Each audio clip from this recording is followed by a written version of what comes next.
अस्सलाम वालेकुम बच्चों।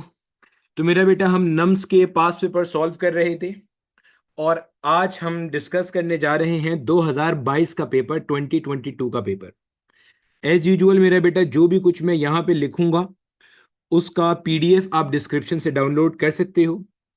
तरीकाकार मेरे बच्चे ये रहेगा कि मैं हर सवाल को सॉल्व कराऊंगा, साथ ही साथ उससे रिलेटेड जिस तरह के क्वेश्चंस पूछे जा सकते हैं वो भी हम डिस्कस करते चलेंगे। ठीक है, चलो। तो भैया पहला क्वेश्चन हमारे सामने है, the horizontal distance travel by the wave during one complete cycle is. देखो मान लो मेरा बेटा ये हमारे पास ना कोई एक वेव है। समझिएगा जरा गौर से बात को। ये मान लो मेरा बेटा हमारे पास कोई एक वेव साइकिल है। ये एक वेव साइकिल मौजूद है, ठीक है। और यहाँ पे हमारे पास कोई एक पार्टिकल ऑफ द मीडियम है, ठीक है। यहाँ पे मान लीजिए एक कोई पार्टिकल ऑफ द मीडियम है और ये वेव साइकिल इसकी तरफ आ रही है with some velocity v metre per second. अब हमें ये बात पता है कि बच्चे जब ये पूरी की पूरी वेव जो मैंने रेड कलर से शो करी हुई है जिसकी वेवलेंथ लैम्डा है, जब ये पूरी वेव इस पार्टिकल के पास से गुजरेगी तो पार्टिकल का बिहेवियर क्या होगा? पार्टिकल ऑसिलेट करेगा अपनी जगह पे। पहले ऊपर जाएगा पॉजिटिव एक्सट्रीमा की तरफ, फिर वहां से आएगा मीन पोजीशन पर, फिर यहां से जाएगा नेगेटिव एक्सट्रीम पर, फिर यहां से वापस आएगा मेरा बेटा कहां पर? मीन पर। तो ये क्या करेगा? पार्टिकल अपना एक साइकिल मुकम्मल करेगा या एक ऑसिलेशन पूरा करेगा। तो हॉरिजॉन्टल डिस्टेंस आपका वेव कितना ट्रेवल करेगा ड्यूरिंग वन कंप्लीट साइकिल? एक पूरी वेव लेंथ के बराबर करेगा। आप इसको यहां से भी देख सकते हो कि मेरा बेटा यहां से लेके ये जो ए पॉइंट है, यहां से लेके इस बी पॉइंट तक, ये टोटल डिस्टेंस जो आपको एक्स के अलोंग वेव कवर करती हुई नजर आ रही है, यानी कि यहां से लेके यहां तक ये जो टोटल डिस्टेंस है, जो ये ए और बी तक का ये वाला, ये टोटल डिस्टेंस जो आपको वेव कवर करती हुई नजर आ रही है मेरे बच्चे, ये कितना है? ये लैम्डा के बराबर है या वन वेवलेंथ के बराबर है। तो यही लिखा हुआ था, horizontal distance travelled by the wave during one complete cycle. एक साइकिल में वेव कितना फासला कवर करती है? वन वेवलेंथ के बराबर या लैम्डा के बराबर। अगला सवाल मेरे बच्चे, क्वेश्चन नंबर 2 कहता है, if the period of oscillation of mass m suspended from a spring is 1 second, then the period of 16m will be. अब मेरा बेटा ये जो क्वेश्चन है, this question is related to the mass spring system. हमें पता है मास spring system का जो टाइम पीरियड होता है that is given by t is equal to 2 pi under root m divided by k, where m is the effective mass and k is the effective spring constant जो कि मास spring system में है। तो भैया अगर मैं यहां पे t का और m का रिलेशन ड्राइव करता हूं तो t is directly proportional to under root of m। अगर यहां पे अप्लाई करूं, फॉर्मूला बनाऊं, तो t1 डिवाइडेड बाई t2। अब चूंकि रिलेशन डायरेक्ट था तो t1 के लिए m1 आएगा इसके सामने, t2 के लिए m2 आएगा बच्चे उसके सामने। t1 से मुराद पुराना टाइम पीरियड, m1 से मुराद पुराना मास है। तो जनाब पुराना टाइम पीरियड कितना है? 1 सेकेंड। नया टाइम पीरियड तो मालूम करना है। पुराना मास कितना दिया हुआ है मेरा बेटा? m। और नया मास कितना दिया हुआ है बच्चे? 16m। आप डायरेक्टली भी कर सकते थे लेकिन बेहतर है अगर आप फॉर्मूले के तहत करो ताकि कभी भी प्रॉब्लम ना हो। और फॉर्मूला तो हमने ये बनाना सीख ही लिया, ठीक है। m से m चला गया। अब अगर मैं दोनों तरफ स्क्वायरिंग करता हूं, बल्कि स्क्वायर की जरूरत ही नहीं है, 16 वैसे ही रूट से बाहर आ जाएगा, इसको वन ही रहने दो। ये हो गया टी प्राइम। ऊपर मेरा बेटा न्यूमरेटर में यहाँ वन बचा हुआ है, वन का रूट वन होता है, 16 का रूट होता है 4, क्रॉस मल्टीप्लाई कर देंगे तो मेरे पास टी प्राइम कितना आ रहा है? 4 सेकेंड आ रहा है। अब अगर डायरेक्टली भी देखो तो आपको नजर आ रहा था, पहले मास आपका m था, अब मास बढ़ के क्या हो गया आपका? 16m। आपने मास को 16 गुना बढ़ाया। जब आपने मास को 16 गुना बढ़ाया तो टाइम पीरियड कितना बढ़ेगा? अंडर रूट 16 टाइम, तो अंडर रूट 16 कितना होता है? 4। यानी कि पहले के मुकाबले में 4 गुना आपका टाइम पीरियड बढ़ गया। तो पहले 1 था, अब नया टाइम पीरियड क्या हो गया? 1 second multiply by 4 which is 4 second. ऐसे भी कर सकते थे। लाउडनेस ऑफ अ साउंड, मेरा बेटा loudness of a sound directly proportional होता है इंटेंसिटी ऑफ साउंड के, ध्यान में रखिएगा, ठीक है। और जो आपके पास इंटेंसिटी होती है ना, ये डायरेक्टली प्रोपोर्शनल होता है एम्पलीट्यूड के स्क्वायर के। ये सारी बातें याद रखिएगा। तो लाउडनेस ज्यादा होगी अगर साउंड की इंटेंसिटी ज्यादा होगी, और इंटेंसिटी ज्यादा होती है अगर एम्पलीट्यूड ज्यादा होता है। और मेरे बच्चे हम इंटेंसिटी को ऐसे भी डिफाइन करते हैं, energy per unit area per unit time. और इंटेंसिटी की जो यूनिट होती है that is joule per metre square into second, joule per metre square into second. आप इसको ऐसे समझ लो कि मान लो यहां पे मेरे पास एक कोई एक क्रॉस सेक्शनल एरिया है और इस क्रॉस सेक्शनल एरिया से क्या हो रहा है? साउंड इमिट हो रही है। पीछे आपने कोई साउंड की सोर्स लगाई हुई है और यहां से साउंड क्या हो रही है भाई? मस्त मूव करती हुई जा रही है। ये जो क्रॉस सेक्शनल एरिया है ना, इसका एरिया मान लो 1 मीटर स्क्वायर है, ये गोल मटोल सा कोई एरिया है और इसका एरिया कितना है 1 मीटर स्क्वायर। साउंड वेव इसमें से निकलती जा रही है और मेरे हाथ में ना एक स्टॉप वॉच है और मैं हर 1 सेकंड में कितनी साउंड वेव इसमें से गुजर रही है वो मैं नोट कर रहा हूं, ठीक है। तो गौर से देखना, अगर गौर से देखिएगा, 1 सेकंड में इस 1 मीटर स्क्वायर के एरिया में से जितनी एनर्जी गुजरेगी वो कहलाएगी intensity of sound waves. Intensity क्या है? Energy per unit area per unit time. Per unit area का मतलब क्या हो गया मेरा बेटा?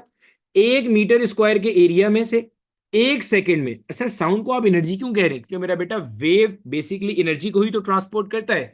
अगर यहाँ पे ये साउंड वेव है, यहाँ पे कोई स्पीकर लगा हुआ था और इसने ये साउंड वेव जनरेट करी है, तो ऑटोमेटिकली वो एनर्जी ही तो आगे फ्लो कर रही है एक पॉइंट से दूसरे पॉइंट पे। तो कितनी energy per unit area per unit time में गुजर रही है, that is basically the intensity of sound या किसी भी वेव की इंटेंसिटी।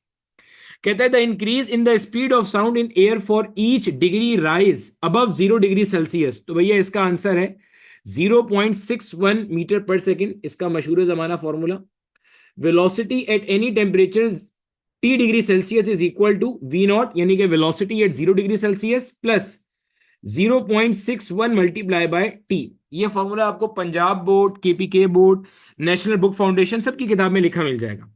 और ये फॉर्मूला जो है ना, ये बेसिकली शक्ल है ये वाली, velocity of sound at any temperature T is equal to V nought under root T के डिवाइडेड बाय 273।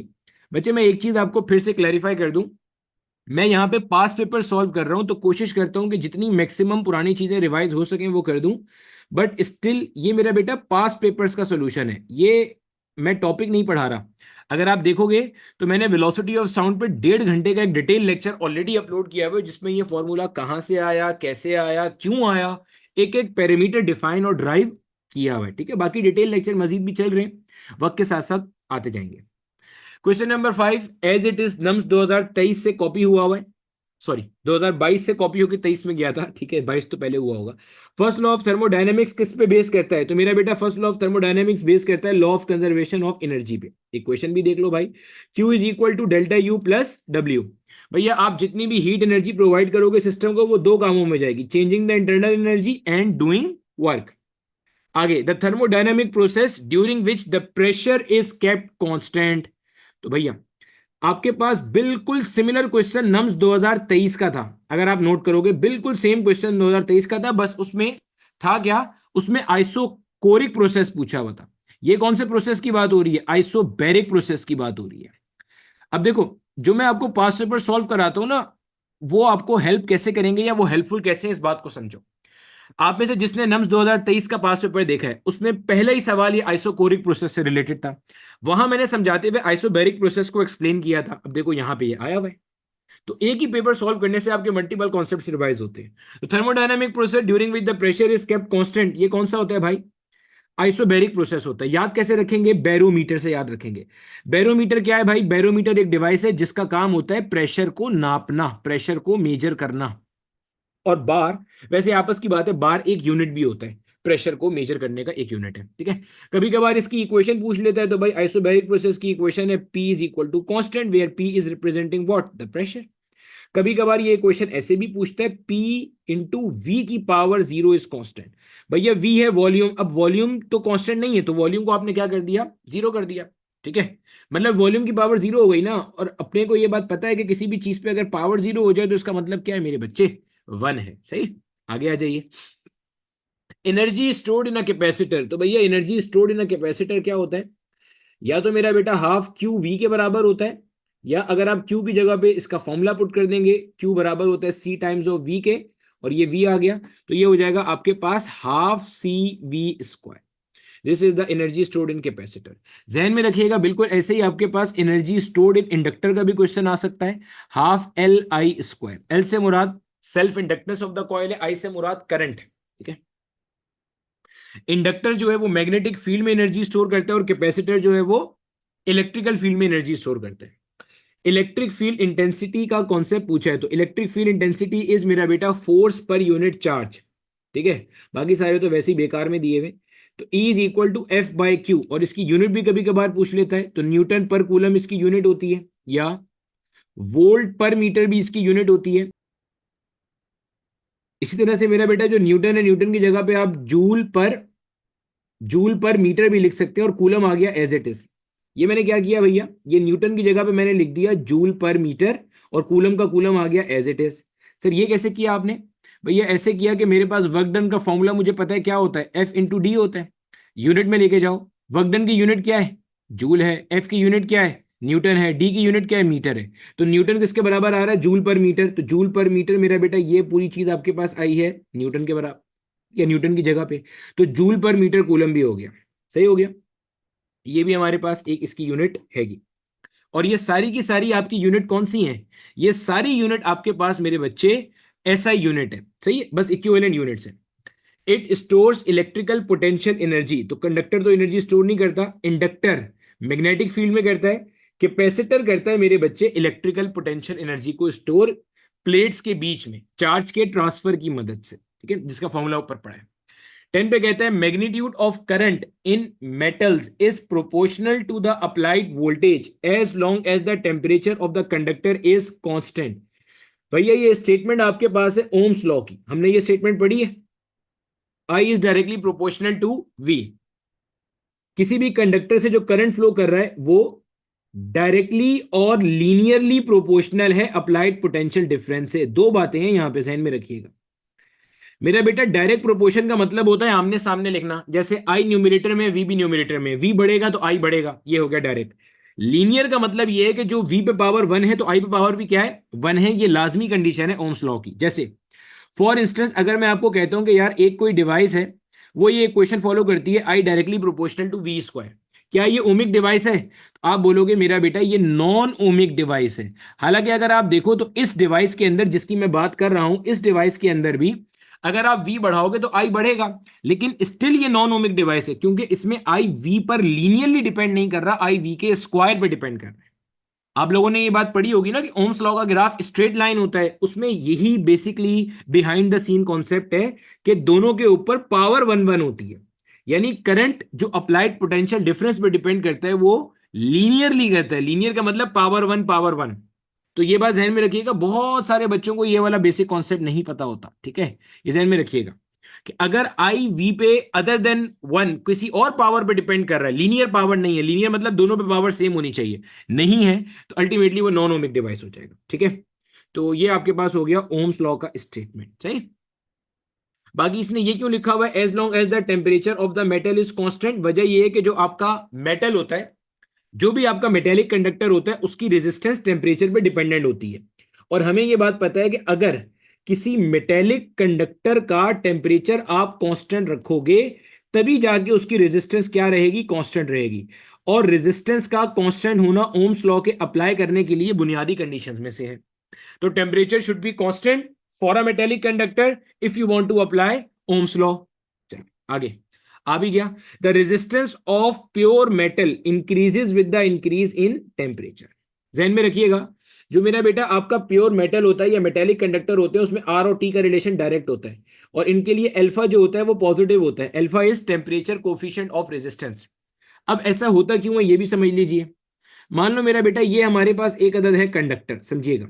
कंडक्टर में हमें ये बात पता है कि जितने भी हमारे पास चार्जेस होते हैं ये रैंडमली मूव कर रहे होते हैं, ऐसे ही है, किसी भी कंडक्टर में चार्जेस रैंडमली मूव करते फिर रहे होते हैंगे इस तरह से। अब मान लो मेरा बेटा यहां पे एक कोई चार्ज है जिसको मैं ब्लैक से शो कर रहा हूं, और इस चार्ज ने मूव करके जाना है इस एक पॉइंट ए से इस दूसरे पॉइंट ए पे। अब ये जो आपके पास इलेक्ट्रॉन है ब्लैक वाला जो हमारा टारगेट इलेक्ट्रॉन है, ये जब जाएगा तो रास्ते में जो आइंस हैं जहां से निकलकर ये फ्री इलेक्ट्रॉन्स बने हैं उनसे टकराएगा, और दीगर दूसरे फ्री इलेक्ट्रॉन से टकराएगा, और ड्यूरिंग द कोलिजन की एनर्जी लूज कर रहा होगा। अब अल्टीमेटली मेरा बेटा अगर आप इस मेटल का टेम्परेचर बढ़ाते हो तो टेम्परेचर के बढ़ने की वजह से जो काइनेटिक एनर्जी है फ्री इलेक्ट्रॉन्स की वो बढ़ेगी, यानी कि उसकी स्पीड बढ़ेगी। सिमिलरली जो एटम्स हैं, जो आइंस मौजूद हैं जो वहां पर वाइब्रेशन कर रहे हैं, इनकी जो वाइब्रेशन की स्पीड है वो भी क्या होगी, बढ़ जाएगी।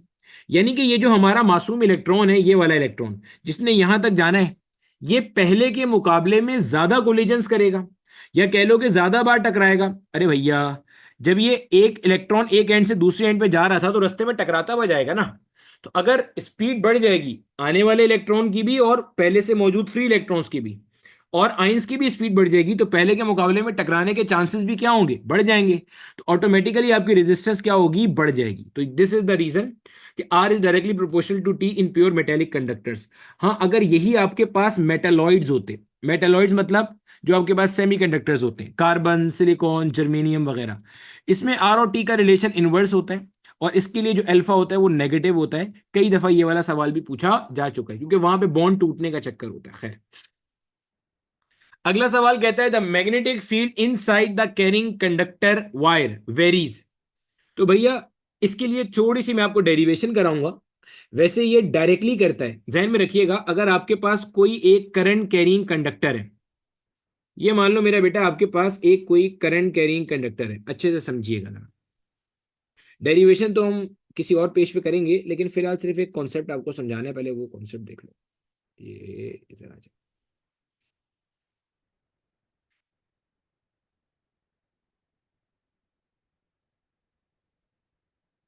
ये मेरा बेटा मान लीजिए कि हमारे पास ना एक अदद करंट कैरिंग वायर है, और इसमें से ये मस्त अंदाज में एक करंट गुजर रहा है, ठीक है, समझिएगा।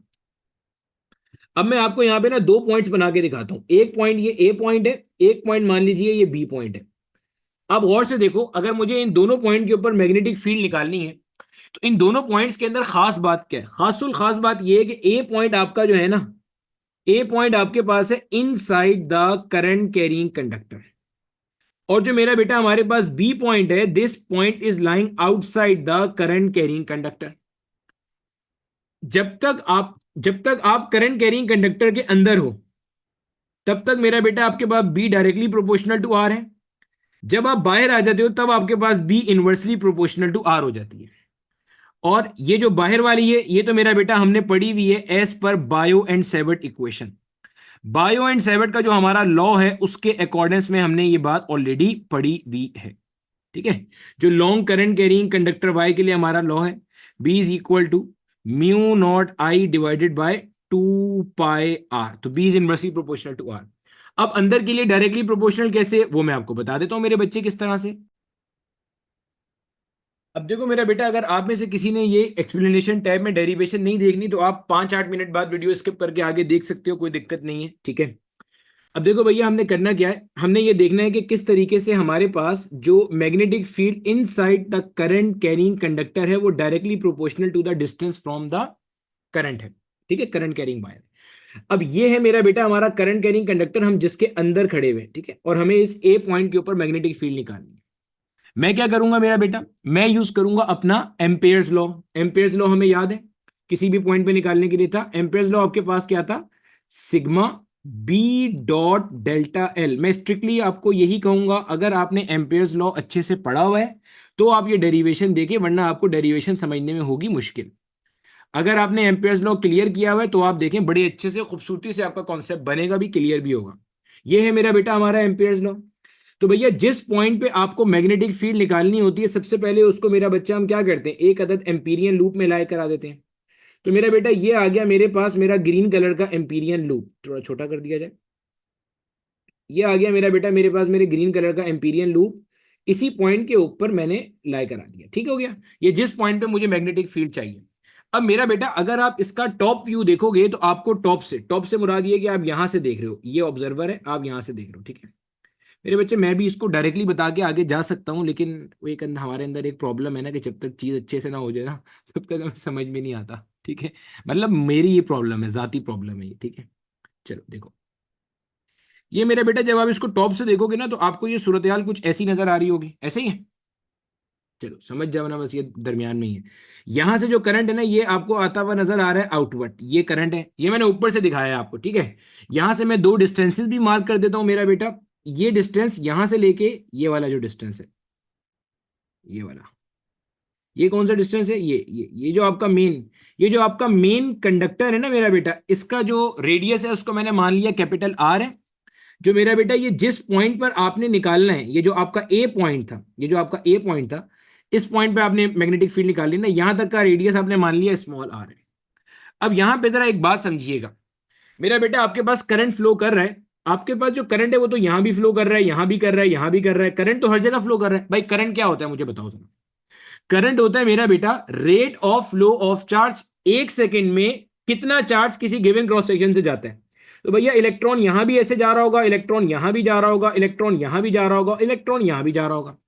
और आपको यह बात पता है कि मूविंग चार्ज की वजह से होती है मैग्नेटिक फील्ड। अब पहले तो यह बात समझो, इस पॉइंट पे मैग्नेटिक फील्ड चाहिए, तो इसका मतलब सिर्फ इतने एरिया में से जो इलेक्ट्रॉन जाएगा वो इस पॉइंट पे मैग्नेटिक फील्ड डिफाइन करेगा। अरे भैया, जो बाहर बाहर से गुजर रहा है उसका क्या ताल्लुक इस पॉइंट पे मैग्नेटिक फील्ड से? तो सबसे पहले तो आपने इसके अंदर से कितना करंट जा रहा है वो मालूम करना है। सबसे पहला टारगेट हमारे पास क्या है कि भाई इसमें से कितना करंट गुजर रहा है वो आपको मिल जाए। देखो, जब हम करंट कैरिंग कंडक्टर के बाहर किसी पॉइंट पे मैग्नेटिक फील्ड निकालते हैं तो दिक्कत नहीं होती ना, क्योंकि हमें पता होता है कि करंट तो पूरा इसी कंडक्टर से गुजर रहा है, तो हमें करंट आई पता होता है। लेकिन अभी इसके लिए हम आई करंट नहीं ले सकते। क्यों भाई? इसलिए आई करंट नहीं ले सकते क्योंकि आई करंट तो पूरे कंडक्टर में से गुजर रहा है ना भाई, ये पूरे क्रॉस सेक्शन में से आई करंट गुजर रहा है। अब इसमें से तो कुछ और गुजरेगा ना, कम ही गुजर रहा होगा भाई। अगर पूरे में से 5 एम्पियर है तो इसमें तो थोड़ी 5 जा रहा होगा, 5 यहां से जा रहा है, तो यहाँ खाली जगह छोड़ी हुई है क्या? मतलब डिस्को डांस करने के लिए छोड़ी हुई इलेक्ट्रॉन की? तो ऐसा तो नहीं हो सकता। अब क्या करते हैं यहां पे मेरा बेटा, हम कॉन्सेप्ट डिफाइन करते हैं अपना करंट डेंसिटी का।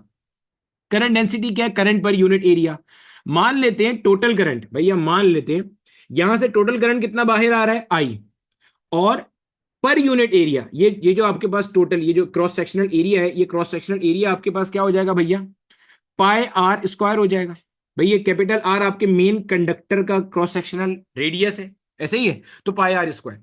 यानी कि 1 मीटर स्क्वायर में से इतना करंट गुजर रहा है। भैया सोच के देखो, ये पूरा आपका हो गया एरिया, ये जो करंट जा रहा था आपने इसको इस पूरे एरिया से डिवाइड कर दिया, तो यूनिट एरिया से कितना करंट गुजर रहा है वो आपको मिल गया। देखो आसानी करके आपको समझाता हूं, मिसाल के तौर पे समझो कि मेरा बेटा इसका पूरा एरिया है 5 मीटर स्क्वायर, समझ लो। अब आपको सिर्फ इतने हिस्से में से कितना करंट जा रहा है वो चाहिए, क्योंकि आप सिर्फ यहां पे मैग्नेटिक फील्ड निकालने के लिए इंटरेस्टेड हो, ठीक है? तो आपने सबसे पहले क्या किया, आपने बोला current divided by this 5 metre square का पूरा एरिया मिल गया, 1 मीटर स्क्वायर में से कितना करंट जा रहा है। अब मान ले भाई इसका जो एरिया है वो है 1.5 मीटर स्क्वायर, मिसाल दे रहा हूं, इसका एरिया कितना है 1.5 मीटर स्क्वायर। तो भाई 1.5 को मल्टीप्लाई कर दे जो करंट निकाला है 1 मीटर स्क्वायर का उससे, तो आपको पता चल जाएगा इसमें से कितना करंट जा रहा है। तो ये काम हम कर रहे हैं। ये मैंने क्या निकाल लिया भाई? ये मैंने निकाल ली करंट डेंसिटी। ये क्या आ गई? Current density. करंट डेंसिटी बोले तो यूनिट एरिया में से कितना करंट फ्लो कर रहा है। अब इस ग्रीन वाले ये जो जगह है, ये जो जगह है, इसमें से कितना करंट जा रहा है, इसको मैं कहूंगा करंट इनक्लोज्ड। क्या का नाम दे रहा हूं इसको मैं? इसमें से कितना करंट फ्लो कर रहा है मेरे बच्चे, इसको मैं नाम दे रहा हूं करंट इनक्लोज का। इनक्लोज इसलिए कि वो इस ग्रीन वाले एम्पीरियन लूप के अंदर इनक्लोज हुआ है। तो जनाब करंट इनक्लोज कैसे निकाल लिया भाई हमने? इसका एरिया कितना होगा? पाई आर स्क्वायर, क्योंकि स्मॉल आर जो है वो, स्मॉल आर क्या है? स्मॉल आर जो है वो बिल्कुल सेंटर से लेके यहां तक का डिस्टेंस है। ये जो डिस्टेंस है ना मेरा बेटा, ये छोटू सा जो है, ये बेसिकली आपके पास क्या है? दिस इज दो स्मॉल आर, वो मैंने अलग वाली फिगर में आपको दिखाया हुआ भी है। तो इसको आपने मल्टीप्लाई कर दिया 1 मीटर स्क्वायर में से जितना भी आपके पास करंट जा रहा था। अब आपको करंट इनक्लोज तो मिल गया भाई, पाई से पाई मार दो, I R square divided by upon में आ गया कैपिटल आर का स्क्वायर, सही हो गया। अब अपना एम्पियर्स लॉ यूज कर लो, sigma B dot delta L. अब देखो sigma B dot delta L में क्या होता है, अगर मैं आपको रिवाइज कराऊं derivation, B dot delta L, आप क्या करते थे, इसके छोटे छोटे छोटे छोटे छोटे छोटे छोटे एलिमेंट्स लेते थे और हर एलिमेंट के साथ डॉट प्रोडक्ट लेते थे मैग्नेटिक फील्ड का उस पॉइंट पे, और फिर इन सबको जमा कर दिया करते थे। तो ये आपका आता था summation of the dot product of magnetic field and length elements, ठीक हो गया। तो sigma B dot delta L जब आप जमा करोगे तो सारे लेंथ एलिमेंट्स का ये सारे ये पूरे इन सब के छोटे छोटे टोटों को जब आप जमा करोगे तो मेरा बेटा ये पूरा एम्पीरियल लूप मिलेगा। और ये पूरा एम्पीरियल लूप ये ग्रीन कलर के सर्कल का सरकमफेरेंस होगा, जो कि क्या हो जाएगा 2 पाई आर के बराबर। और जो मैग्नेटिक फील्ड है इसकी हर पॉइंट पे, चाहे वो पॉइंट यहां हो, चाहे वो पॉइंट यहां हो, यहां हो, यहां हो, हर पॉइंट पे मैग्नेटिक फील्ड की स्ट्रेंथ क्या होगी? एक बराबर होगी। पढ़ चुके हैं ये सारी बातें भी हम, ठीक है। Is equal to mu nought और आई इनक्लोज, मेरा बेटा कितना हो गया आपके पास? आई इनक्लोज हो गया I R square divided by capital R का स्क्वायर। क्लियर है मेरे बच्चे? सिंप्लीफाई कर लो, एक आर से एक आर मर गया, यहां मेरा बेटा बी का वैल्यू आ जाएगा। बी का वैल्यू क्या हो जाएगा? Mu naught into I R divided by upon में क्या आ गया मेरा बेटा? 2 पाई आर कैपिटल स्क्वायर, ठीक है। सब चीज कांस्टेंट है इसके अंदर, आप नोट करो वेरिएबल क्या है, आर आपके पास वेरिएबल है, और ये आपके पास आ गया सर करंट। बेटा एक किसी पर्टिकुलर अमाउंट के लिए तो करंट कांस्टेंट ही हो जाएगा ना, एक किसी पर्टिकुलर अमाउंट के लिए करंट क्या हो जाएगा? कांस्टेंट ही रहेगा, वो थोड़ी चेंज हो जाएगा आपके पास। पॉइंट समझ में आ रहा है? अरे भैया एक किसी भाई इसमें से अब एक करंट गुजर रहा है, मान लो 3 एम्पियर, आपने उसके लिए सोल्यूशन किया है, तो भाई 3 एम्पियर तो फिक्स हो गया ना। अब आर आप चेंज कर सकते हो। आर आप जितना आगे जाओगे, अभी ये हम बात कर रहे हैं inside the current carrying conductor. R आपका जितना दूर होगा, मान लो यहाँ किसी पॉइंट एक्स पे आप मैग्नेटिक फील्ड निकालने जाओगे, तो मैग्नेटिक फील्ड यहाँ पे कैसी आ रही होगी, ज्यादा आ रही होगी, क्योंकि सेंटर से वहां तक का फासला बढ़ जाएगा। अब आउटसाइड के ऊपर क्या होता है, आपके पास डायरेक्टली प्रोपोर्शनल होता है। अब एक तरीका तो ये है कि भाई आप डायरेक्टली मान लो कि वो डायरेक्टली प्रोपोर्शनल होता है। अगर आपने डायरेक्टली नहीं मानना, तो भैया फिर आप देख लो यहाँ पे डायरेक्टली प्रोपोर्शनल क्यों होता है, देख लो यहाँ पे। अब मेरा बेटा ये वही केस आ गया। अब मैंने जिस पॉइंट पे निकालना है वो यहाँ पे नहीं है पॉइंट, ठीक है। अब मैंने मान लीजिए इस किसी पॉइंट के ऊपर क्या करनी है भाई, मैग्नेटिक फील्ड निकालनी है। वही काम करोगे आप, फिर से यहाँ पे अपना एम्पीरियन लूप डिजाइन करोगे। ये आ गया मेरा बेटा आपके पास आपका एम्पीरियन लूप, ये आ गया मेरा बेटा आपके पास आपका एम्पीरियन लूप, ये आ गया। अब की बार क्या सीन है, ये सारा का सारा जो करंट है ना, जो इसमें से गुजर रहा है, सारा करंट इसके अंदर ही इंक्लोज है। तो जो करंट आपका टोटल आई है ना, वो पूरा इसमें से जा रहा है।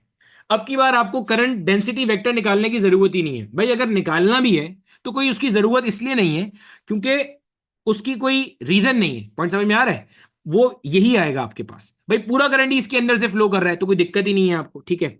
अब क्या करेंगे भाई, अपना सीधा सीधा वो लॉ अप्लाई कर लो। कौन सा लॉ भाई, जो आपका एम्पेयर्स लॉ है, एम्पेयर सर्किटल लॉ। बस आपको ये पता होना चाहिए कि आप किस पॉइंट पे निकाल रहे हो और वो पॉइंट यहां से कितना फासले पे है। तो भाई देख लो वो पॉइंट यहां से कितना फासले पे, ये आया आप यहाँ पे। तो मेरा बेटा यहां तक का फासला कितना है आपके पास, स्मॉल आर मान लिया आपने। अब हमारे पास जो लॉ है वो क्या कहता है, sigma B dot delta L, ये ऊपर वेक्टर साइन आएगा क्योंकि डॉट प्रोडक्ट जाहिर है वेक्टर्स के बीच में ही होता है, is equal to mu naught times of I. और आई यहाँ पे कौन सा इंक्लोज, सारा ही करंट इंक्लोज है, कोई दिक्कत नहीं है यहाँ पे आपको, ठीक है। अब क्या करना है, ये वापस डॉट प्रोडक्ट का सम करेंगे तो ये 2 पाई आर हो गया भाई। 2 पाई आर क्यों हुआ, ये सारे के सारे लेंथ एलिमेंट होंगे, इन लेंथ एलिमेंट को जोड़ेंगे तो ये जो बड़ा सा ग्रीन कलर का सर्कल है, इसका सरकमफेरेंस आ जाएगा उठ के, ये तो ये 2 पाई आर हो गया, मल्टीप्लाई बाय बी और म्यू नॉट, और ये हो गया आपके पास करंट इनक्लोज। सिंप्लीफाई कर दोगे, यहां से बी का वैल्यू आ जाएगा, B will be equal to mu not I divided by 2 pi. सही हो गया। और करंट इनक्लोज मैंने आपको डायरेक्टली बता दिया क्योंकि ये सारे ही अब इसके अंदर इनक्लोज है, तो कोई परेशानी वाली बात आपको नहीं है, ठीक है। तो ये छोटी सी डेरिवेशन थी जो मैंने बोला आपके साथ शेयर कर दी है ताकि आप परेशान ना हो, ठीक है भैया। चलो आ जाओ आगे। आगे कहते हैं भैया magnetic flux is maximum when the angle between magnetic field and vector area. अब मेरा बेटा अपने पास, अरे क्या हो गया तुम्हें भाई, आ जाओ। अब मेरा बेटा अपने पास जो मैग्नेटिक फ्लक्स का फॉर्मूला होता है, that is B delta A cos of theta, where theta is the angle between vector area, या आप इसको यूनिट नॉर्मल वेक्टर भी कह सकते हो। सर यूनिट नॉर्मल वेक्टर क्या होता हैगा, देखो भैया ये एक प्लेन है, हर प्लेन के साथ एक परपेंडिकुलर वेक्टर एसोसिएट होता है उसकी डायरेक्शन बताने के लिए। जैसे ये प्लेन है, ये प्लेन के साथ मेरा बेटा एक परपेंडिकुलर वेक्टर एसोसिएट हुआ हुआ है, तो ये कहलाता है यूनिट नॉर्मल वेक्टर। जो बेसिकली वेक्टर एरिया की डायरेक्शन होती है ना, वो यहीं से आती है, और ये इस प्लेन के साथ कैसा होता है, परपेंडिकुलर होता है, making an angle of 90 degree. अब ये फ्लक्स मैक्सिमम कब होगा, जब cos थीटा मैक्सिमम होगा। cos थीटा मैक्सिमम कब होता है, 0 डिग्री पे या 180 डिग्री पे। तो 0 डिग्री होगा तो मैक्सिमम पॉजिटिव फ्लक्स होगा, और 180 डिग्री होगा तो मैक्सिमम नेगेटिव फ्लक्स होगा। आगे लेंसेज लॉ, ये सवाल भी मेरा बेटा 2023 में आया हुआ है as it is. Lenz's law is based on the principle of law of conservation of energy. Faraday का लॉ भी law of conservation of energy पे काम करता है। साथ यहां पे 2-3 बातें और लिख लेना। इसी के अंदर आगे पीछे हम केसीएल और केवीएल भी पढ़ते हैं करंट इलेक्ट्रिसिटी में। केसीएल जिसके अंदर ये कहता है कि किसी भी नोड पे आने वाला टोटल करंट और जाने वाला टोटल करंट बराबर होगा। ये डील करता है law of conservation of charges से, कि चार्जेस पैदा नहीं होते, मरते मराते नहीं है। केवीएल जो किसी भी क्लोज सर्किट के अंदर total voltage supplied by the battery is equal to total voltage absorb by the resistors. ये डील करता है again law of conservation of energy से। तो जहन में रखिएगा ये सारी बातें पूछी जा सकती हैं। In filaments right hand rule as it is question मेरा बेटा 2023 में आया। बस फर्क ये कि वहां पे उसने सेकंड फिंगर का पूछा था, अब ये थंब का पूछ रहा है। तो वहां पे भी मैंने आपको अपनी शाहकार ड्राइंग बना के दिखाई थी। ये मेरा बेटा आपके पास है आपकी 3 फिंगर्स, मुझे पता है थोड़ी सी बेहुदा है लेकिन ऐसे ही है। मान लो ये मेरा बेटा आपकी थंब है। अच्छा अब आपने इसको खोलना किस तरह से, ये समझना जरा। आपने अपनी फिंगर्स को ओपन कैसे करना है, अपने फिंगर्स को ऐसे ओपन करो कि थंब पॉइंट कर रहा हो छत की तरफ, छत की तरफ।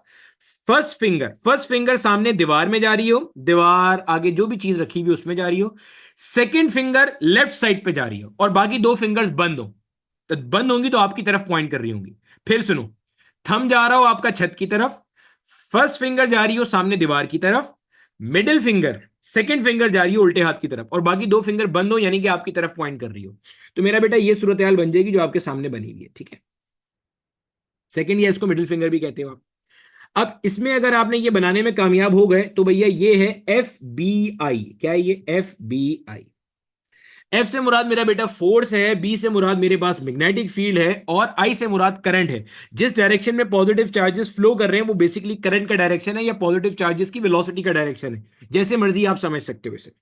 तो थंब क्या इंडिकेट कर रहा है? तो भैया थंब इंडिकेट कर रहा है फोर्स को। थंब किसे इंडिकेट कर रहा है भाई लोग? थंब इंडिकेट कर रहा है मेरे बच्चे फोर्स को। जहन में रहेगी अब ये बात? चलो, फर्स्ट फिंगर किसे कर रही है? मैग्नेटिक फील्ड को। और सेकंड फिंगर किसे कर रही है भाई? इंड्यूस करंट को। तो जनाब transformer works on the principle of mutual induction. Primary coil में हम करंट को चेंज करते हैं और प्राइमरी और सेकेंडरी का आपस में कोई इलेक्ट्रिकल कनेक्शन नहीं होता। एक वेरिएबल फ्लक्स प्राइमरी से सेकेंडरी को लिंक करता है जिसकी वजह से सेकेंडरी में ईएमएफ इंड्यूस होता है। A device that converts AC into DC, as it is question 2023 में भी आया हुआ है। तो मेरा बेटा डायोड वो डिवाइस है जो ऑल्टरनेटिंग करंट को डायरेक्ट करंट में कन्वर्ट करता है। ऑल्टरनेटिंग करंट ये वाला होता है जिसमें बाइपोलर साइकिल्स होती हैं, यानी कि positive negative positive negative. Direct current में जब कन्वर्ट हो जाएगा तो यूनिपोलर होती हैं, यानी कि या तो सारी की सारी साइकिल्स ऐसे पॉजिटिव होंगी या सारी साइकिल्स नेगेटिव होंगी। और ये काम कौन करता है? डायोड ये काम करता है। ठीक हो गया। और कैपेसिटर यहां पे लिखा हुआ है, जहन में रखिएगा। ये जो आपके सामने मैंने डीसी बनाई है ये मेरा बेटा कहलाती है रिपल डीसी, या इसे आप कहते हो पल्सेटिंग डीसी। इस पल्सेटिंग डीसी को स्मूथ करने के लिए कि आपको ऐसे बिल्कुल एक स्ट्रेट लाइन डीसी मिल जाए, वो कहलाती है मेरे बच्चे स्मूथ डीसी। तो स्मूथ डीसी हासिल करने के लिए आप क्या करते हो? पल्सेटिंग डीसी को कैपेसिटर से पास कराते हो, तो कैपेसिटर की चार्जिंग और डिस्चार्जिंग की मदद से वो क्या होता है? स्मूथ डीसी में कन्वर्ट हो जाता है। Transistor as an amplifier use होता है, ध्यान में रखिएगा।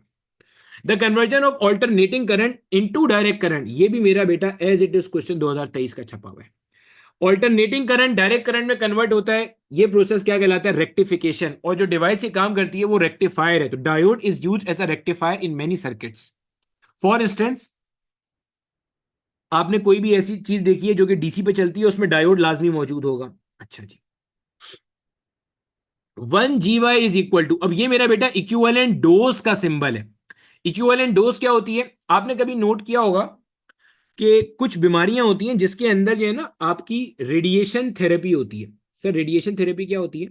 कि मेरा बेटा जो आयोनाइजिंग रेडिएशंस होती हैं ना वो आपको डॉक्टर लोग लगाते हैं। खुदा माफ करे, अल्लाह ना करे किसी को ऐसी कोई बीमारी हो कभी, लेकिन आपकी रेडिएशन थेरेपी होती है। रेडिएशन से आपको एक्सपोज किया जाता है, वही अल्फा बीटा गामा रेडिएशन जो आप पढ़ के आए हो, ठीक है। तो अब वो रेडिएशन कितनी देनी है? जाहिर सी बात है ये रेडिएशन हार्मफुल है बॉडी के लिए। जैसे अल्लाह रहम करे सबके ऊपर, कैंसर है किसी को, तो कैंसर में क्या होता है? आपके सेल्स डेड हुए हुए होते हैं, वो डेड सेल्स स्किन से खत्म करने होते हैं इससे पहले कि वो बाकी सेल्स को भी मार दें, ठीक है। तो अब उनको खत्म करने के लिए क्या होता है? रेडिएशन दी जाती है। तो अब वो रेडिएशन कितनी दी जाएंगी उसके लिए इक्विवेलेंट डोज होती है। तो मेरा बेटा वो उसका सिंबल होता है GY।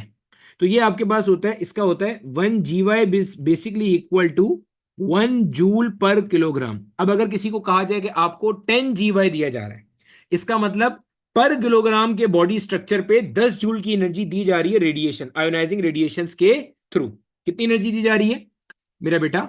10। अगर कहा जाए कि 10 GY की आपको इक्विवेलेंट डोज दी जा रही है तो इसका मतलब ये हो गया कि आपको आपके पर किलोग्राम बॉडी पार्ट पे 10 जूल की एनर्जी दी जाएगी। 1 GY is equal to 1 joule per kilogram. 1 kilogram के बॉडी पार्ट पे 1 जूल एनर्जी। अब मेरा बेटा क्वेश्चन नंबर 20, ये भी एज इट इज 2023 में आया। एक 32 ग्राम का रेडियो एक्टिव एलिमेंट है, डिके होता है and remains 2 gram after 60 days. What is the half life of the radio active element? तो भैया आपके पास 32 ग्राम का एक रेडियो एक्टिव एलिमेंट था। हमें यह बात पता है जो भी रेडियो एक्टिव एलिमेंट होता है जब वो डिके होता है तो हाफ लाइफ के बाद वो आधा रह जाता है। तो मेरा बेटा जब इसकी पहली हाफ लाइफ गुजरेगी तो ये 16 ग्राम रह जाएगा। जब इसकी दूसरी हाफ लाइफ गुजरेगी तो ये 8 ग्राम रह जाएगा, क्योंकि हाफ लाइफ के स्टार्ट में जितना भी था उससे आधा रह जाएगा। फिर जब इसकी तीसरी हाफ लाइफ गुजरेगी तो ये 4 ग्राम रह जाएगा। फिर जब इसकी चौथी हाफ लाइफ गुजरेगी तो मेरे बच्चे ये 2 ग्राम रह जाएगा। समझिएगा, ये मेरा बेटा गुजरी इसकी पहली हाफ लाइफ, ये मेरे बच्चे इसकी गुजरी सेकेंड हाफ लाइफ, ये मेरे बच्चे इसकी गुजरी थर्ड हाफ लाइफ, ये मेरे बेटे इसकी गुजरी चौथी हाफ लाइफ। चार हाफ लाइफ गुजरी, गोया आप यहां लिखोगे चार हाफ लाइफ गुजरी, जिसके बाद ये 2 ग्राम में कन्वर्ट हो गया। ये छोटा सा हाफ शो कर रहा है हाफ लाइफ को। तो चार हाफ लाइफ में टाइम कितना लगा भाई, 60 दिन लगे ना। तो एक हाफ लाइफ कैसे निकालोगे, चार को वहां बेच के डिवाइड कर दो, तो 60/4 कितना आ रहा है आपके पास आंसर, 4 1 हो गया 4, 2 वहां चला गया, 4 5 हो गया 20। तो गोया कितना आया मेरा बेटा, 15 दिन आपके पास आंसर आया। Option D is correct, as it is question 2023 में आया। क्वेश्चन नंबर 21 भी रिपीट हुआ है। आगे कहता है an elastic collision is one in which, भाई इलास्टिक कोलिजन में काइनेटिक एनर्जी और मोमेंटम दोनों की दोनों चीजें क्या होती हैं, कंजर्व रहती हैं। इन इलास्टिक कोलिजन में भी मोमेंटम कंजर्व रहता है, अलबत्ता काइनेटिक एनर्जी कंजर्व नहीं रहती। ऑप्शन बी भी देख लो, kinetic energy is conserve but total energy is not conserve, ये भी गलत है, क्योंकि मेरा बेटा टोटल एनर्जी तो हमेशा ही क्या होता है, कंजर्व रहती है, हमेशा कंजर्व रहती है, तो इलास्टिक कोलिजन में भी रहती है। बाकी सारे गलत है, ठीक है। Question number 22, the time rate of change of velocity, तो भैया बहुत ही बकरी क्वेश्चन। भाई साहब rate of change of velocity क्या कहलाता है, एक्सेलरेशन कहलाता है ना, पता है ना अपने को, तो ये बात कोई दिक्कत थोड़ी है, सही है। ध्यान में रखिएगा, वेलोसिटी टाइम ग्राफ का जो स्लोप होता है वो आपको एक्सेलरेशन देता है, rate of change of velocity. In a projectile motion the range of projectile will be maximum at an angle of 45 degree, भाई 45 डिग्री पे मैक्सिमम होगी। हाँ अगर आपसे ये पूछे कि भाई मैक्सिमम का हाफ कब होगा, तो ध्यान में रखिएगा 75 डिग्री पे या 15 डिग्री पे होगा। सर ये बात थोड़ी एक्सप्लेन कर दीजिए, चलो एक्सप्लेन करते हैं।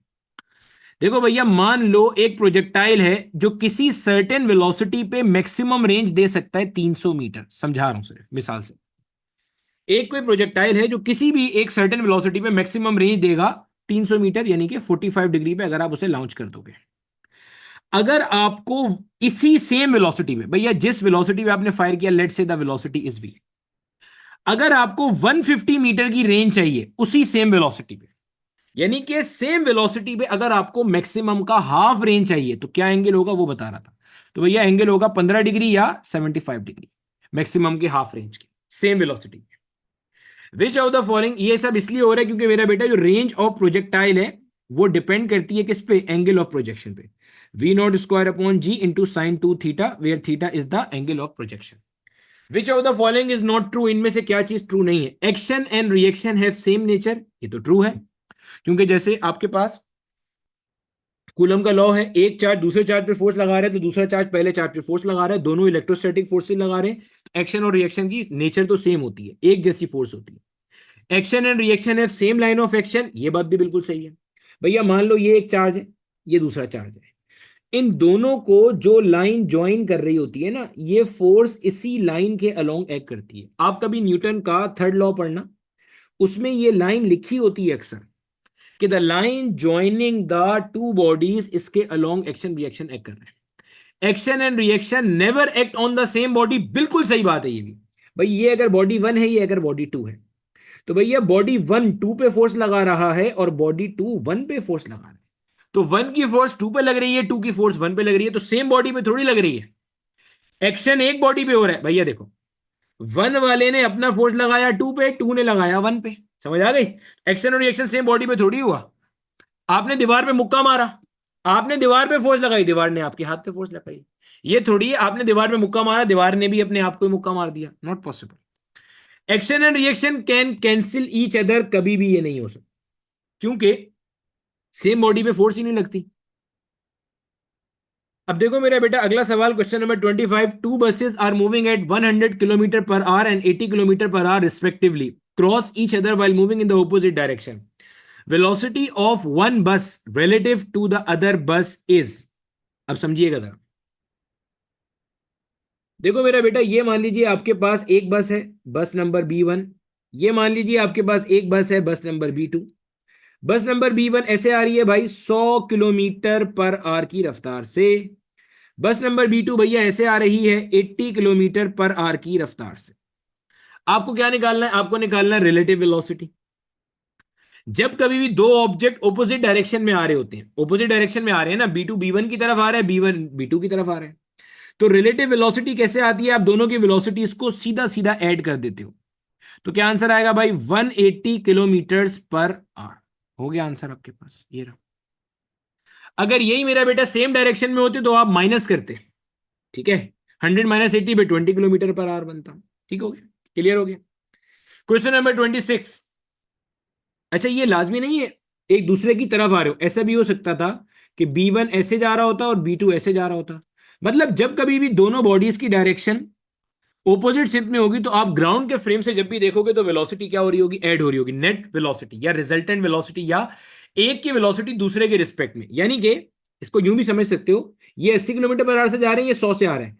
अगर B1 का ड्राइवर B2 को देखेगा तो इसको B2 बस अपनी तरफ 180 किलोमीटर पर आवर से आती नजर आएगी। क्यों? एक घंटे में 100 किलोमीटर ये आगे जा रहा है, उसी घंटे में B2 भी इसकी तरफ 80 आ रही है, तो गोया एक घंटे में इफेक्टिव डिस्टेंस 180 किलोमीटर का कवर हो रहा है। सही है। सिमिलरली B2 वाला अगर B1 को देखेगा तो ये उसे 180 किलोमीटर पर आवर से अपनी तरफ आती नजर आएगी। क्यों? B2 वाला एक घंटे में 80 किलोमीटर आगे जाएगा, लेकिन उसी सेम एक घंटे में B1 वाला भी B2 की तरफ आएगा 100 किलोमीटर पर आवर से। ठीक है, आगे। विच of the following pair of angle has the same range for a projectile? तो मेरा बेटा जिनको जमा करने पे आंसर 90 डिग्री आ जाए, सेम क्वेश्चन 2023 में भी आया, जिनको जमा करने पे आंसर 90 डिग्री आ जाए तो कॉम्प्लीमेंट्री एंगल्स हो, तो वहां पे आपकी रेंज कैसी आती है, सेम आती है। तो यहां पे ऐसा ऑप्शन है 75 डिग्री एंड 15 डिग्री। और मैंने आपको बताया कि अगर ऑप्शन में कहीं पर 0 डिग्री और 90 डिग्री दिया हुआ हो तो इसको आपने स्किप कर देना है ऑप्शन। वजह, वजह यह है कि मेरा बेटा प्रोजेक्टाइल मोशन होता है 2 डायमेंशनल मोशन। अगर आप 0 डिग्री पे किसी को फेंकोगे तो वो ऐसे जाएगा एक्स से चिपक के। सिमिलरली अगर आप 90 डिग्री पे किसी को फेंकोगे तो वो ऐसे जाएगा बिल्कुल वाई एक्सिस के अलोंग। तो ये तो 2 डायमेंशनल मोशन ही नहीं हुआ। जैसे ये 0 डिग्री है, ये 90 डिग्री है, तो भैया ये तो 2 डायमेंशनल मोशन हुआ ही नहीं। जब 2 डायमेंशनल मोशन होगा ही नहीं तो आपके पास प्रोजेक्टाइल कैसे होगा? तो 0 डिग्री और 90 डिग्री इसलिए नहीं हो रहे कि वो ऐड करने पे 90 नहीं दे रहे, भाई ऐड करने पे 90 तो दे रहे हैं, लेकिन प्रॉब्लम क्या है? प्रॉब्लम ये है कि वो 2 डायमेंशनल मोशन नहीं हो रहा। ठीक है, आगे कहते हैं मेरे बच्चे, the angle of projection of a projectile for which its maximum height and horizontal range are equal. बच्चे इस एमसीक्यू का करेक्ट आंसर है 76 डिग्री या टेंजेंट इनवर्स ऑफ 4। लेकिन यहां पे ऐसा कोई ऑप्शन नहीं दिया हुआ तो मैं करीब तरीन वाला लगा। ठीक है, करके भी आपको दिखा रहा हूं, कोई रट्टा नहीं है। आपको बताना है एंगल ऑफ प्रोजेक्शन जिसपे मैक्सिमम हाइट प्रोजेक्टाइल की और मेरे बच्चे जो हॉरिजॉन्टल रेंज है वो आपस में क्या हो जाए, इक्वल हो जाए। तो भैया आपने लिख दिया हॉरिजॉन्टल रेंज और मैक्सिमम हाइट इक्वल हो गई। रेंज का फॉर्मूला क्या है अपने पास, V naught square upon G into sine 2 theta. Sine 2 theta को खोल देंगे तो क्या बनेगा भाई साहब, 2 sin theta into cos of theta. Similarly H क्या बन जाएगा, V naught square upon 2 G, multiplication में आ गया मेरे बच्चे साइन स्क्वायर ऑफ थीटा। जो मर रहा है एक साइन थीटा से एक साइन थीटा मर गया, वी नॉट स्क्वायर से वी नॉट स्क्वायर मर गया, जी से जी मर गया। कॉस थीटा को सीधे हाथ पे ले आओ, टू को, ये वाले टू को उठा के उल्टे हाथ पे फेंक दो, वहां पे एक टू पहले से लिखा हुआ है, ये टू लिखा हुआ है ना पहले से, तो इस नीचे वाले टू को वहां फेंको, मल्टीप्लाई हो जाएगा, टू टू सा हो गया 4। Sine theta upon cos theta होता है टेंजेंट थीटा। अब टेंजेंट इनवर्स अप्लाई कर दो दोनों तरफ तो भैया theta will be equal to tangent inverse 4। इसका करेक्ट आंसर आने वाला है मेरे बच्चे क्या, 76 डिग्री। अब कोई बोलेगा सर आपने तो इतने मुश्किल तरीके से सॉल्व कराया, हमारे टीचर ने फॉर्मूला बताया था 4h is equal to R tangent theta, shortcut लगा देना तो भाई लग जाएगा। ये कैसे आया ये भी सुन ले भाई, आर को एच से डिवाइड करके आ जाएगा ये। इसी चैनल पे डिटेल लेक्चर मैंने अपलोड किए हुए, एक एक शॉर्टकट वहां पे ड्राइव करना सिखाया है। तो भैया सवाल की गिवन कंडीशन क्या थी कि एच और आर इक्वल है, तो मान ले भाई एच और आर इक्वल है, दोनों को वाई कह दो। अब यहां पे भी वाई रखो, यहां भी वाई रखो, वाई से वाई मर जाएगा, टेंजेंट इनवर्स 4 आपका आंसर आ जाएगा। Question number 28, the explosion of an explosive material is an application of. तो भैया आपके पास ये जो एप्लीकेशन है 28, this is basically an application of the law of conservation of momentum. अगर आप फेडरल बोर्ड या पंजाब बोर्ड की किताब देखेंगे तो उन्होंने कंजर्वेशन ऑफ मोमेंटम के अंदर explosion of a bomb, bullet firing और रॉकेट प्रोपल्जन, ये सारी मिसालें वहां पे ली हुई हैं। ठीक है, law of conservation of mass मेरा बेटा यूं नहीं हो सकता कि कुछ मास हो सकता है ड्यूरिंग एक्सप्लोजन एनर्जी में कन्वर्ट हो जाए। ठीक है, ध्यान में रखिएगा। कंजर्वेशन ऑफ मोमेंटम है कि भाई आपके पास कंजर्वेशन ऑफ मोमेंटम होता कैसे, ये भी मैं आपको बता देता हूं। आपके पास अनबैलेंस फोर्स बराबर होती है rate of change of momentum के।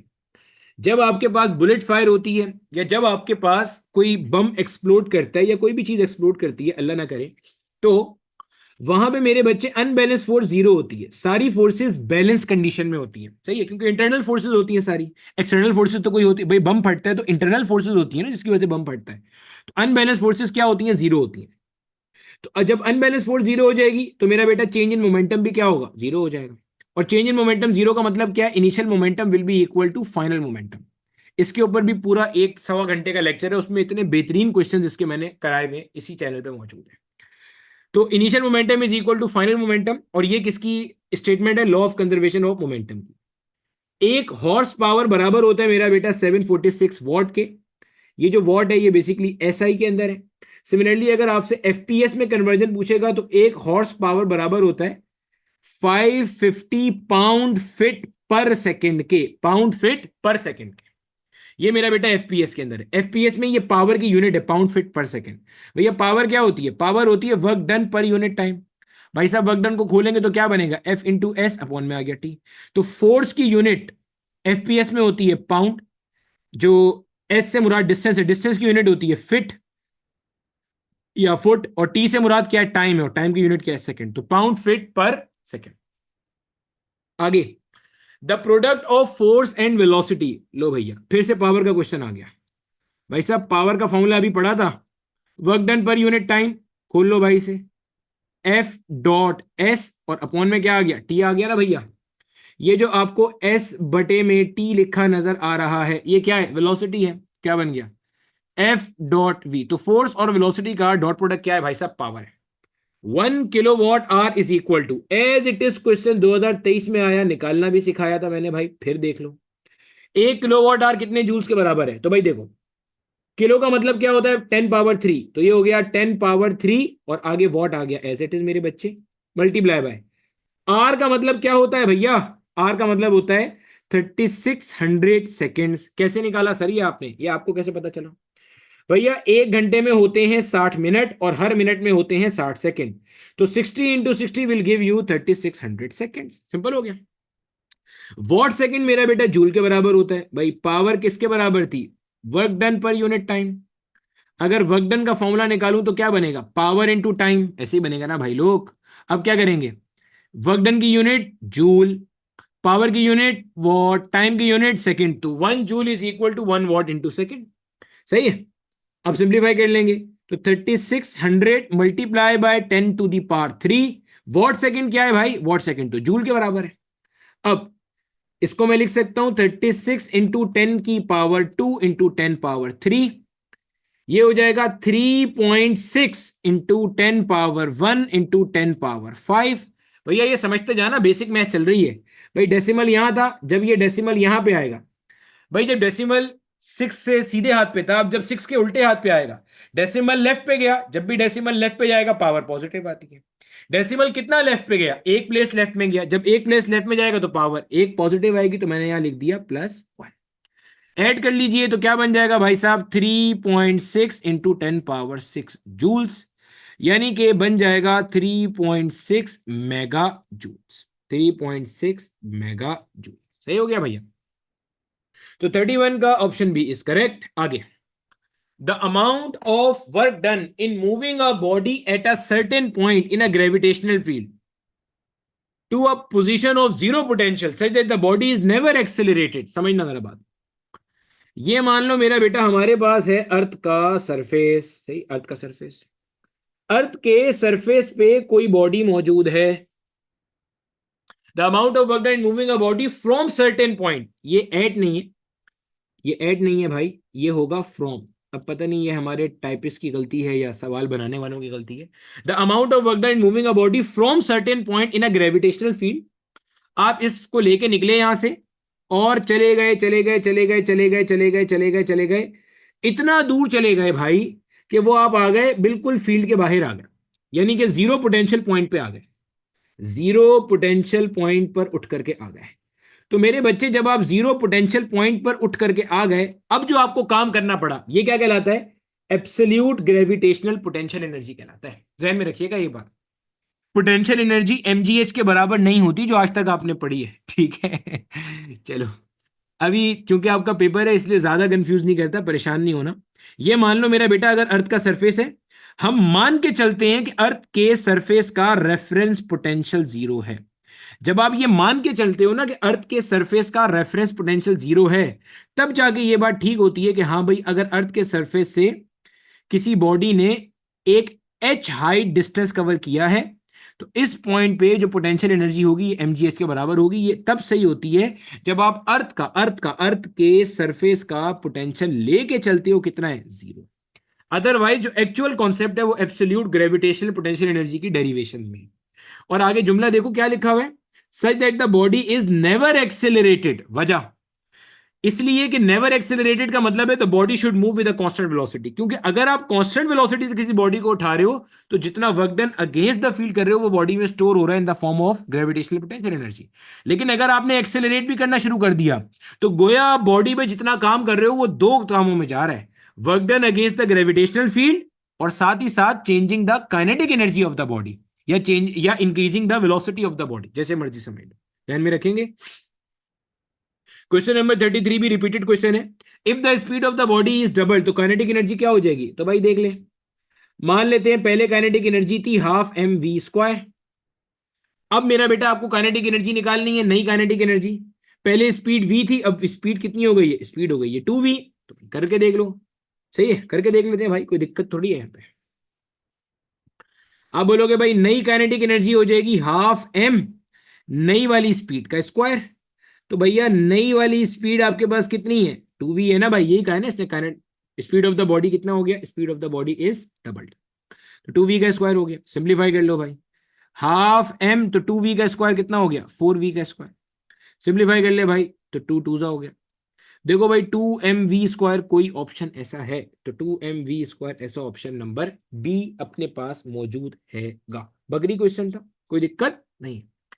An electric motor of power 2 horse power. अच्छा, ये वो क्वेश्चन है जिसका नम्स की आंसर की में गलत दिया हुआ था और इसका की में गलत आंसर मार्क हुआ हुआ है, और सारे बच्चों को इसके मार्क्स मिल गए थे, या उन्होंने की बाद में करेक्ट कर ली थी, कोई एक कहानी हुई थी बाद में।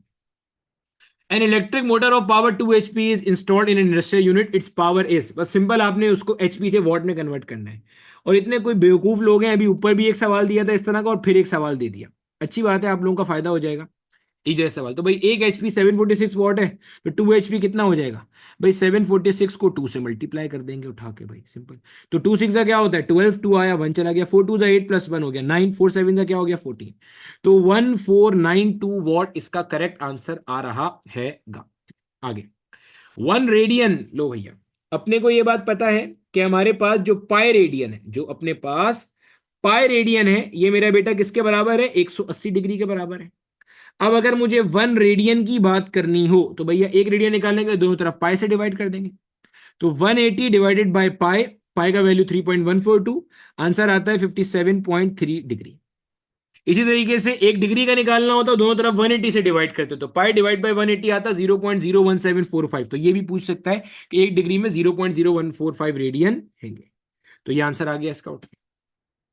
आगे मेरे बेटा आगे पूछता है the minimum required velocity to put a satellite into the orbit. तो मेरा बेटा अगर आपने सैटेलाइट को किसी पर्टिकुलर ऑर्बिट में डालना है तो जो वेलोसिटी होती है वो क्या कहलाती है, क्रिटिकल वेलोसिटी।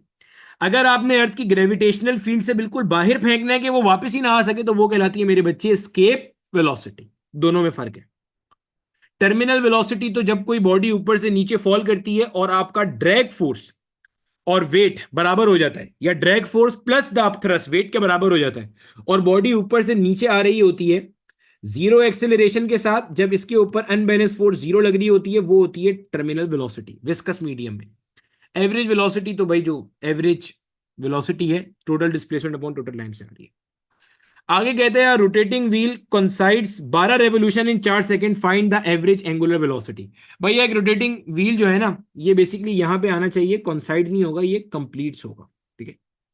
मेरी इंग्लिश भी बेहुदा ही है, लेकिन पता नहीं इन्होंने क्या किया हुआ है, ठीक है। एक रोटेटिंग व्हील है जो कंप्लीट करता है 12 रेवोल्यूशन 4 सेकंड में, एवरेज एंगुलर वेलोसिटी बतानी है। तो भैया 12 रेवोल्यूशन है कितनी देर में, 4 सेकंड में। तो सबसे पहले तो रेवोल्यूशन पर सेकंड सही कर लो, 4 वन जा और 4 थ्री जा, गोया ये बन गया 3 रेवोल्यूशन कवर हो रहे हैं बच्चे हर सेकंड में, हर सेकंड में 3 रेवोल्यूशन। एक रेवोल्यूशन में, एक चक्कर में 360 डिग्री होते हैं या 2 पाई रेडियन होते हैं, तो भैया कन्वर्ट कर लो, 3 × 2 पाई अपॉन में आ गया मेरा बेटा 1 सेकेंड। सही। तो 3 2 आपके पास हो गया 6 पाई। भैया एक चक्कर में 2 पाई रेडियन होता है ना, तो 3 चक्कर में क्या होगा भाई, 3 को 2 पाई मल्टीप्लाई कर देंगे। अब यहां आ जाएगा आपके पास 6 × 3.14। 6 4 क्या होता है 24, 4 आया 2 यहां चला गया। 6 1 6 + 2 क्या होता है भाई साहब 8 होता है। 6 3 क्या होता है 18 होता है। 18.84 यानी कि option number D is correct. आगे, When an object experiences circular motion, the direction of centripetal acceleration, इंतहाई बकरी क्वेश्चन। भैया डायरेक्शन ऑफ सेंट्रीपिटल एक्सेलरेशन हमेशा कहां होता है, टूवर्ड्स द सेंटर होता है। भाई मान ले ये सेंटर है, बॉडी यहां पे है तब भी सेंटर की तरफ होगा, यहां पे है तब भी सेंटर होगा, मतलब कहीं पे भी बॉडी चली जाए, बॉडी दायरे में अगर घूम रही है तो बॉडी कहीं पे भी जाएगी, सेंट्रीपिटल एक्सेलरेशन ने हमेशा कहां रहना है, centripetal acceleration will always be towards the centre. ऐसे होगा, समझ आ गई। ये है सेंट्रीपिटल एक्सेलरेशन, ये है सेंट्रीपिटल एक्सेलरेशन, तो this is always towards the centre. Along the tangent तो वेलोसिटी होती है, along the direction of motion भी वेलोसिटी होती है, opposite to the direction of motion तो नहीं होता। भैया क्या मार्क कर रहा हूं, बता रहा सही हूं, मार्क गलत कर रहा हूं, ठीक है। तो टुवर्ड द सेंटर होता है। आगे, crest of the wave x S, यहां पे एक्स का टर्म बच्चे गलत यूज हुआ है, ये यहां पे ये है crest of the wave looks like, तो बच्चे वो दिखता कैसा है, कॉन्वेक्स लेंस की तरह दिखता है। अब आप बोलोगे सर ऐसे कैसे दिखता है कॉन्वेक्स लेंस की तरह, मुझे पता था आपने ये बोलना है, इसलिए मैं आपके लिए एक अदद क्या करता हूं मेरा बेटा, एक अदद स्निपिंग टूल से आपको एक कॉन्वेक्स लेंस और वो दिखा देता हूं ताकि आपको आइडिया हो जाए। अब देखो भैया, ये मेरा बेटा हमारे पास कॉन्वेक्स है और कॉन्केव है। अब समझिएगा जरा मेरा बेटा, अगर मैं यहां पे अपना क्रस्ट ड्रॉ करूंगा तो ये इस तरीके से मेरा वेव साइकिल होता है। अब इसमें ये वाला जो पोर्शन होता है ना, ये मेरा बेटा हमारे पास क्या कहलाता है, क्रस्ट कहलाता है। और ये वाला जो पोर्शन होता है, ये अपने पास क्या कहलाता है मेरा बेटा, ट्रफ कहलाता है।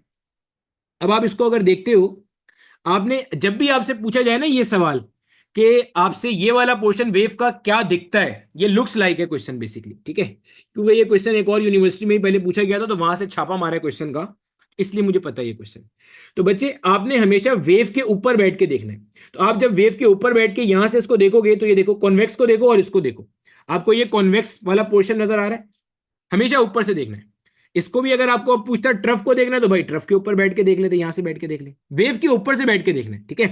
तो भैया यहां से अगर आप इसको देखोगे तो ये देखो कॉन्केव जैसा आपको ट्रफ दिख रहा है और कॉन्वेक्स जैसा आपको क्रस्ट दिख रहा है। आगे देख लो अब जल्दी से, the speed of sound in air, तो भैया डेंसिटी पे डिपेंड करती है, टेम्परेचर पे भी डिपेंड करती है, मॉइस्चर पे भी डिपेंड करती है, किस पे नहीं करती डिपेंड, प्रेशर पे डिपेंड नहीं करती। भैया डेंसिटी पे डिपेंड करती है, आपके पास कोई ऐसी गैस है जिसकी डेंसिटी ज्यादा है, मास पर यूनिट वॉल्यूम ज्यादा है, तो वेलोसिटी ऑफ साउंड एयर के मुकाबले में चेंज हो जाएगी। टेम्परेचर चेंज करोगे तो भी चेंज हो जाएगी। मॉइस्चर चेंज करने से क्या होता है, डेंसिटी पे फर्क पड़ता है, तो भी चेंज हो जाएगा। प्रेशर पे डिपेंड नहीं करता, क्यों, क्योंकि प्रेशर जब आप बढ़ाओगे तो डेंसिटी बढ़ जाएगी और दोनों एक दूसरे का इंपैक्ट कैंसिल कर देते हैं। अच्छा यहां पे ना एक बच्चे को होती है कंफ्यूजन, जहन में रखिएगा। कंफ्यूजन क्या होती है समझना, ये मुझे भी होती थी जब मैं छोटा बच्चा हुआ करता था, मासूम सा, खैर अभी भी हूं। कंफ्यूजन ये होती थी कि भैया सर आप कह रहे हैं प्रेशर बढ़ाने से डेंसिटी बढ़ती है, और जो आपने लेप्लास वाला फॉर्मूला पढ़ा हुआ है गैमा पी अपॉन रो वाला, तो प्रेशर बढ़ाएंगे डेंसिटी बढ़ेगी। भाई आपके पास जो कंप्रेशन होता है उसमें प्रेशर बढ़ता है डेंसिटी बढ़ती है, रेयर फ्रैक्शन में प्रेशर कम होता है डेंसिटी कम होती है। तो समझ में आ गई, velocity of sound do not depend on pressure. लेकिन ये कैसे कह रहे हैं आप कि डेंसिटी और मीडियम पे डिपेंड करती है, अरे भैया प्रेशर बढ़ाने पे डेंसिटी बढ़ रही है तो डेंसिटी बढ़ाने पे प्रेशर, नहीं नहीं नहीं, ये दो अलग चीजें समझना। अगर ये जहन में कंफ्यूजन आ रहा है तो भैया इसको समझ लो सर। ये मान लो मेरा बच्चा, ये देखो अल्लाह पर कहां चले गए हम,